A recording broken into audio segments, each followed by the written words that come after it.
2 Corinthians 7:2.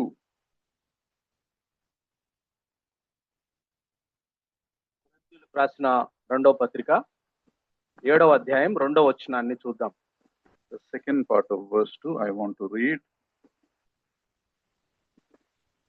2 Corinthians chapter 7 verse 2, the second part. We have wronged no one, we have corrupted no one, we have exploited no one. Here Paul is telling, we have wronged no one, we have corrupted no one, we have exploited no one. ఇక్కడ పౌలు గారు చెప్తా ఉన్నారు, మేము ఎవనికి అన్యాయం చేయలేదు, ఎవనిని చెరుపలేదు, ఎవనిని మోసం చేయలేదు. Can you tell me one thing that is worse than sinning? What is the one thing that is worse than my committing a sin or our committing a sin? మనం పాపము చేసిన దానికన్నా ఇంకా ఘోరమైన విషయం ఏదో ఒకటి చెప్తారా, చెప్పగలరా?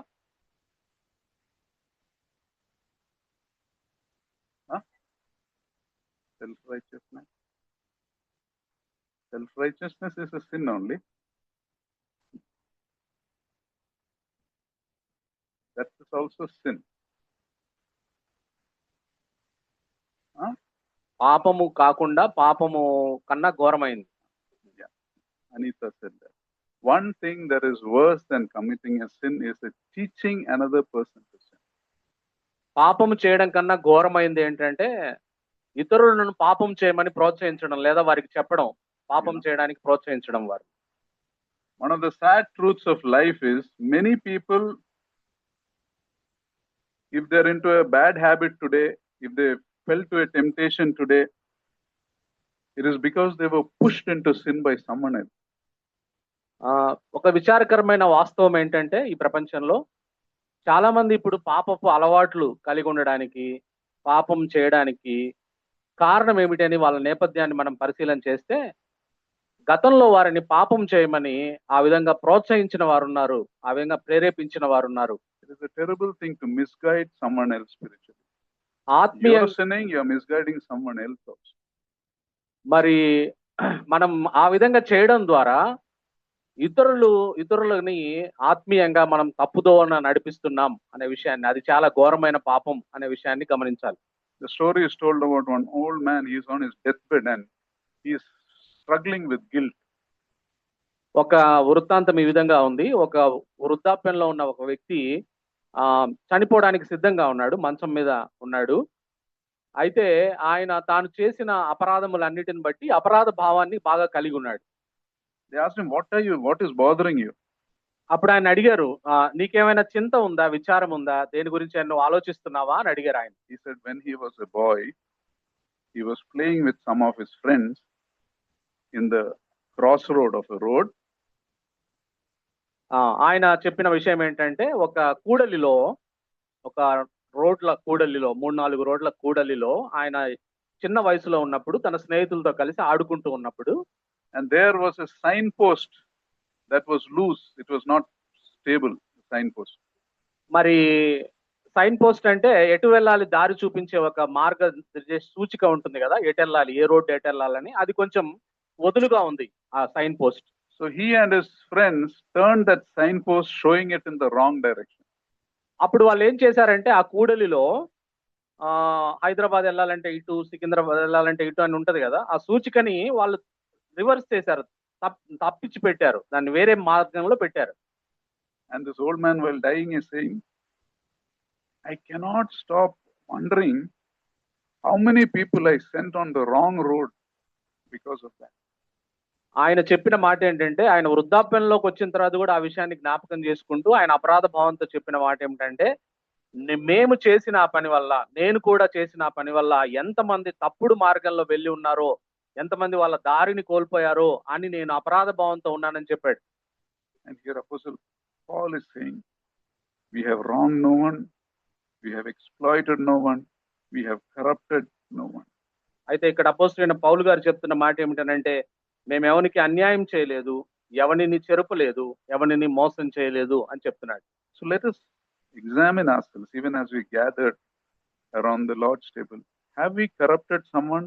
Are we corrupting someone? అయితే మనం ప్రభు బలను ప్రవేశించే ముందుగా, ప్రభు బలను పాలు పంపులు పొందే ముందుగా ఎవరినైనా మనము ఆ విధంగా తప్పుదో పట్టించామా? ఎవరినైనా తప్పు మార్గంలో నడిపిస్తున్నామా? For example, as parents, are we teaching our children something God does not want us to teach? ఉదాహరణకి తల్లిదండ్రులుగా మన పిల్లలకు నేర్పించకూడనివి మనం ఏమైనా నేర్పిస్తున్నామా మన పిల్లలకి? We can be guilty as parents. తల్లిదండ్రులుగా అపరాధం ఆ విషయంలో అపరాధులుగా ఉండవలసిన అవసరత ఉంది. Some people are so obsessed with their children's education. It is okay for them to learn the wrong thing, to get a little more mark. It is okay then for them to miss Sunday morning and attend some classes or tuition. It's okay.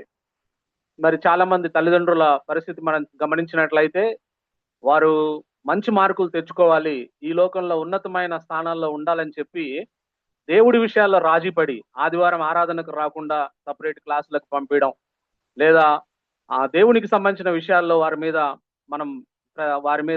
మనము ప్రభావం కలగజేయకుండా ఈ లోకంలో నువ్వు first rank తెచ్చుకోవాలి, లేకుంటే మంచి మార్కులు తెచ్చుకోవాలని వారి మీద ఒత్తిడి చేసే తల్లిదండ్రులుగా మనం ఉన్నామా పరిశీలన చేసుకోవాలి. We do this because we want our children to do well. But remember, if God is not with us, we will lose our children to the world. మనం జ్ఞాపకం చేసుకోవాల్సిన విషయం ఏంటంటే, మనము ఈ లోకంలో మన పిల్లలు ఆధిక్యతల కోసం మనం ప్రయత్నం చేస్తా ఉన్నావు, కానీ దేవుడు లేకపోతే నీ పిల్లల్ని నువ్వు కోల్పోతావు అనే విషయాన్ని నువ్వు గుర్తుపెట్టుకో. You know, God will not bless when you are consciously displeasing Him. దేవుణ్ణి మనము తెలిసి మనము ఆయన దుఃఖ పెడతా ఉంటే దేవుడు నుంచి ఆశీర్వాదాలు మనం పొందుకోలేము అనే విషయాన్ని నువ్వు స్పష్టంగా తెలుసుకోవాలి. In Mark 9:32, the Bible gives a terrible warning. Mark సువార్త 9వ అధ్యాయం 32వ వచనంలో బైబిల్ ఒక భయంకరమైన హెచ్చరిక ఇస్తా ఉంది. It says, whoever causes these little ones who believe in me to sin, it is better for him if a great millstone is hung around his neck and he was thrown into the sea. ఈ చిన్న పిల్లలకు అభ్యంతరం కలగజేసేవాడెవడో వాడి మెడకు తిరుగటి రాయి కట్టబడి వాడు సముద్రంలో వారి నీళ్ళలో ముంచివేయట వాడికి మేలు అని చెప్పి బైబిల్లో రాయబడింది. What a scary verse this is. 30 ఇది ఎంత భయంకరమైన వచనం ఇది. Many parents are guilty of causing their children to sin by teaching them the wrong priority. చాలా మంది తల్లిదండ్రులు తమ పిల్లలకి తప్పుడు ప్రాధాన్యతలు నేర్పిస్తా ఉన్నారు, ఆ విధంగా పాపం చేస్తా ఉన్నారు. జాగ్రత్త. The Bible says, seek first God's kingdom and its righteousness. బైబిల్లో we teach them to seek the world. మరి బైబిల్లో రాయబడ్డ మాట ఏమిటనంటే, మొదట నా రాజ్యాన్ని నా నీతిని వెతకండి, అప్పుడు ఈ లోకంలో ఉన్న అన్ని మీకు ఏం కావాలో, మీ నెసెసిటీస్ ఏంటో, మీ అవసరతలు ఏంటో అవన్నీ మీకు అనుగ్రహిస్తానంటున్నాడు. అది మనం చేయాలి. మన పిల్లలకి మొదట ఆయన రాజ్యాన్ని నీతిని వెతకడం నేర్పించాలి, వేరే డైరెక్షన్ లో వాళ్ళని మనం నేర్పించకూడదు. Bible does not say seek only, seek first. That's it, priority. కాబట్టి దాన్ని మాత్రమే వెతకమని బైబిల్లో చెప్పలేదు, కానీ మొట్టమొదట దాన్ని వెతకాలి. దేవుని రాజ్యాన్ని నీతిని మొట్టమొదట వెతకాలని బైబిల్ చెప్తా ఉంది. You know, if you're pushing them in the wrong priorities, the Bible says it's better for a millstone to be hung around your neck and thrown into the sea. That is the better thing. Mark 9:42లో ఈ మాట అంటా ఉన్నాడు. ఆ విధంగా మనం తప్పుడు ప్రాధాన్యతలను మన పిల్లలకు నేర్పించే వారంగా ఉండి మన పిల్లలకు అభ్యంతరకరంగా ఉంటే, మార్కు 9:42లో వాడు మెడకు పెద్ద తిరుగటిరాయి కట్టబడి సముద్రంలో పడవేయబడుట వానికి మేలు అని రాయబడింది. I use children as an example. It can be our jobs. We are so tired, we are so busy, we don't have time on a Sunday. It can apply to our businesses. ఇది పిల్లలు తల్లిదండ్రులకు మాత్రమే కాదు, ఉద్యోగాలు చేసే వాళ్ళకి, వ్యాపారాలు చేసే వాళ్ళకి అందరికీ వర్తిస్తుంది. ఉద్యోగంలో తీరిక లేకుండా ఉంటున్నావు, దేవుడి విషయంలో దేవుడితో సమయం గడపడానికి, మందిరానికి రావడానికి నీకు తీరికే లేదు. వ్యాపారంలో తీరిక లేకుండా ఉన్నావు, దేవుడి దగ్గరికి రావడానికి తీరికే లేదు నీకు. This can apply in your buying and your selling. నువ్వు కొనే విషయంలో, అమ్మే విషయంలో కూడా దీన్ని మనం అన్వయించుకోవచ్చు. One spouse will push the other spouse to be part of the wrong things or part of the wrong function.